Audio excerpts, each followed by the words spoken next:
বিসমিল্লাহির রহমানির রহিম। আসসালামু আলাইকুম। আশা করছি আপনারা সকলে ভালো আছেন। আলহামদুলিল্লাহ আমিও অনেক ভালো আছি। তো আজকে আমি আপনাদের সাথে শেয়ার করব অনেক মজাদার আর সহজভাবে তৈরি একটি নাস্তার রেসিপি। আশা করব আপনাদের কাছে ভালো লাগবে। তো চলুন কথা না বাড়িয়ে শুরু করা যাক। তো প্রথমে এখানে 3টি আলু ও 2টি ডিম সিদ্ধ করে নিয়েছি। তারপর নিয়েছি পেঁয়াজ কুচি, টমেটো কুচি, গাজর কুচি, কাঁচামরিচ কুচি ও ধনেপাতা কুচি। আর তাতে আগে থেকে সিদ্ধ করে রাখা আলু ও ডিমগুলোকে ভালো করে গ্রেট করে নিব।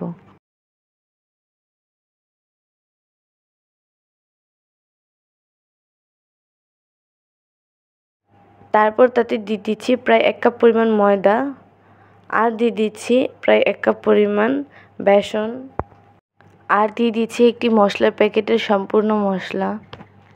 তারপর দিয়ে দিচ্ছি হাফ চামচ হলুদের গুঁড়া, হাফ চামচ মরিচের গুঁড়া, হাফ চামচ পরিমাণ ধনিয়া গুঁড়া, আরও দিয়ে দিচ্ছি হাফ চামচ জিরা গুঁড়া, দিয়ে দিচ্ছি 1 চামচ পরিমাণ চিলি ফ্লেক্স।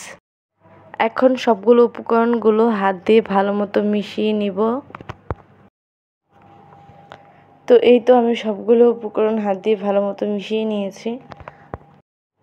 তো এই তো আমি ডো থেকে অল্প একটু নিয়ে নিয়েছি, আর এখন হাত দিয়ে ভালো মতো একটি শেপ দিয়ে দিব। তারপর এটাকে বিট ক্রাম দিয়ে ভালো মতো কোট করে নিব। তো সবগুলোকে আমি একই প্রসেসে বানিয়ে নিয়েছি। এখন এগুলোকে আমি তেলের মধ্যে ভালো মতো ভেজে নিব। তো তেলটাকে ভালো মতো গরম করে এখানে নাস্তাগুলোকে দিয়ে দিব। তো এগুলোকে মিডিয়াম আঁচে ভালো মতো ভেজে নিব। এক পিঠ ভাজা হয়ে গেলে এগুলোকে উল্টে অপর পিঠও ভালো রকমভাবে ভেজে নিব।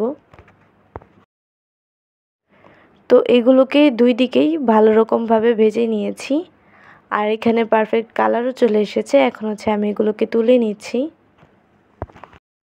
তো এই তো আমি এখন এগুলোকে তুলে সার্ভ করে নিয়েছি। আশা করছি আপনাদের কাছে আমার আজকের এই মজাদার নাস্তার রেসিপিটি ভালো লাগবে। এটি খুবই সহজ উপায়ে বানিয়ে নেওয়া যায়। আপনারা যখন খুশি তখন বাসার উপকরণ দিয়ে এই নাস্তাটি তৈরি করে ফেলতে পারবেন। আশা করব আপনারা আমার ভিডিওতে একটি লাইক দিয়ে আমার পাশে থাকবেন, আমাকে সাপোর্ট করবেন। ধন্যবাদ সবাইকে।